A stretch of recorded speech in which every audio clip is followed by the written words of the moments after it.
Hoy, en la Cocina de Ellie, we're going to cook amarillos, or fried plantains. If your plantain is already ripened to a nice yellow golden color and shows visible bruising, then you know you're ready to cook amarillos. So we'll first begin by cutting off the ends. We'll split the plantain down the middle, and then we'll make small slits on the skin. We'll peel the skin, discard it, and then with each half of the plantain, we'll cut them vertically, longwise, before we begin putting them in the pan to fry.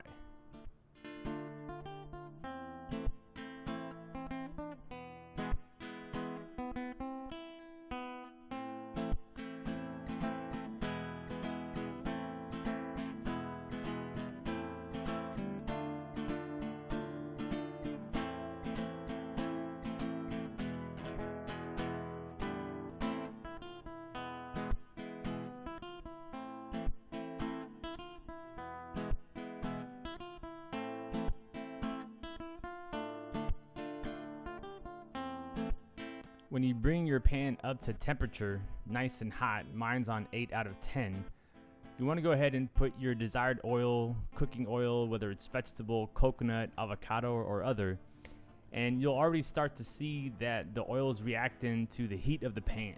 And you want it to be fairly hot, so that way when you place the amarillos in the pan, they begin to cook immediately. Now, the more cooking oil you have, the more it covers the amarillo. And the thicker the amarillo, the longer it takes to cook, versus the thinner, the quicker it is to cook.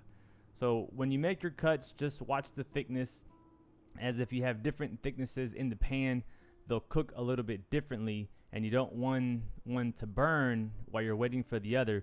So it's always needing to be monitored to make sure you're not burning one while waiting for the other to cook, right? So again, check your thicknesses on the cuts that you make.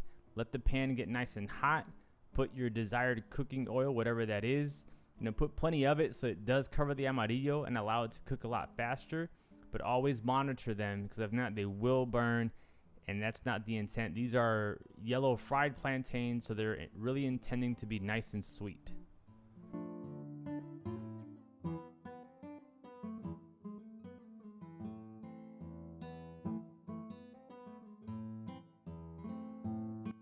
Alright, at this point you see that I've begun to flip the amarillos in the pan. You'll notice that they'll start to turn that nice brown color on the edges, right? It's kind of giving you an indication that they're really starting to cook well. Again, you'll constantly have to monitor them, flip them over, move them around occasionally. But once you see that golden brown color, then you really have to start paying attention, because they'll cook fairly quick at this point, and then you risk the chance of burning them.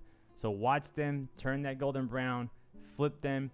Again, they should maintain that color, and then once they're done, then go ahead and get them out of the pan and then plate them.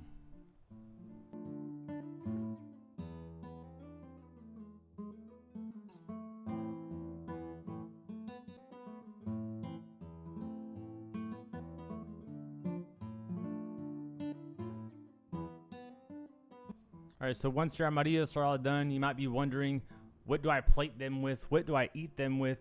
Well, in this example, I plated them with white rice, beans, a fried egg over easy, right? So you cook the egg, still leave it yolky, standard Puerto Rican white rice, and some beans, right? So you can watch the other videos on how to cook the traditional white rice. Egg is fairly simple, just an over easy egg, so it is yolky and runny, and then just a small amount of beans. But amarillos make that flavor combination delicious. Again, always plate it how you want with other foods, but at the end of the day, just make it your own and enjoy.